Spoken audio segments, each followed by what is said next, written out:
You say in your written answers that you aim to adopt the impact assessment and the communication for the 2040 target in the first quarter of 2024. Do you have the backing of the President in this case, and do you get it through the mill before the elections, or is it actually something just sort of meant for the election? And can you describe the process from now on until the adoption of your 2040 proposal? What role will the Commission play? In which way? How would you have it on board?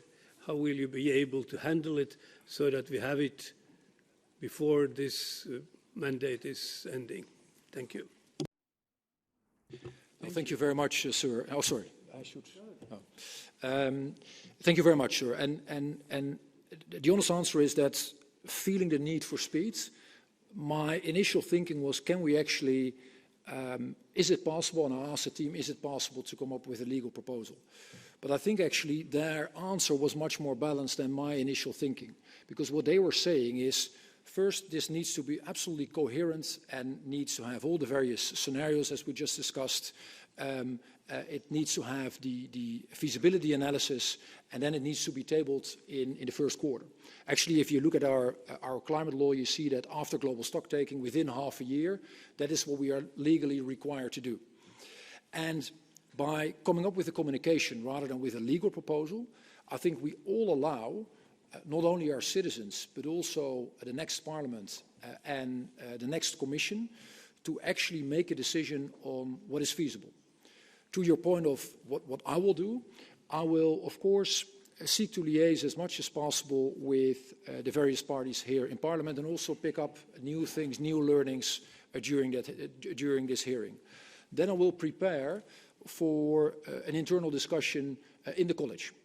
And I've tried to articulate where I stand. I think we should go for 90 and make sure that we make that feasible for our citizens and our companies alike. And then once this has gone through the college, I'll present it to this honourable Parliament. In the COVID case, you acted like the proverbial Schwäbische Hausfrau. You didn't give the money.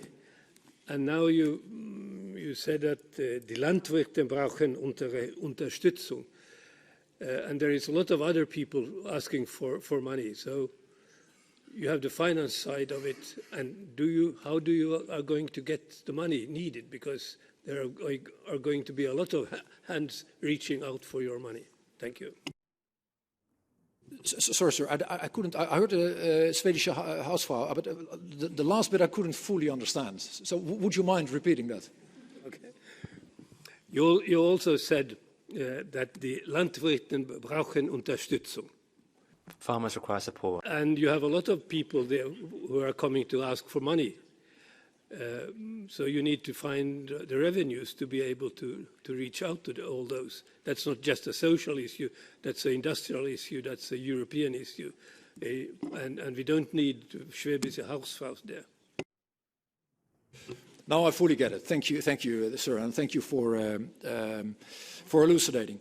And of course that is very much true. It is the money first need to be made, and I think in any case, in all our countries, this is citizens' money, and we always have to deal with that carefully. Now, I do think, given the tremendous concerns people have about whether they can see through this transition, we do need to make sure with our different funds that we help out our people. The Modernization Fund does it, the Just Transition Fund does it, the Social Climate Fund will be doing it, and I think we will need these instruments and potentially more.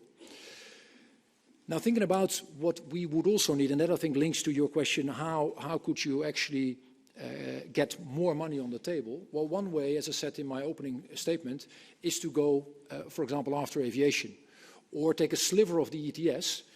As a former finance minister, I know it is always easier to take a bit out of a growing pie than divide scarcity, which is typically difficult with finance ministers. So that will be my aim, and I would hope that could also get the support of this Parliament.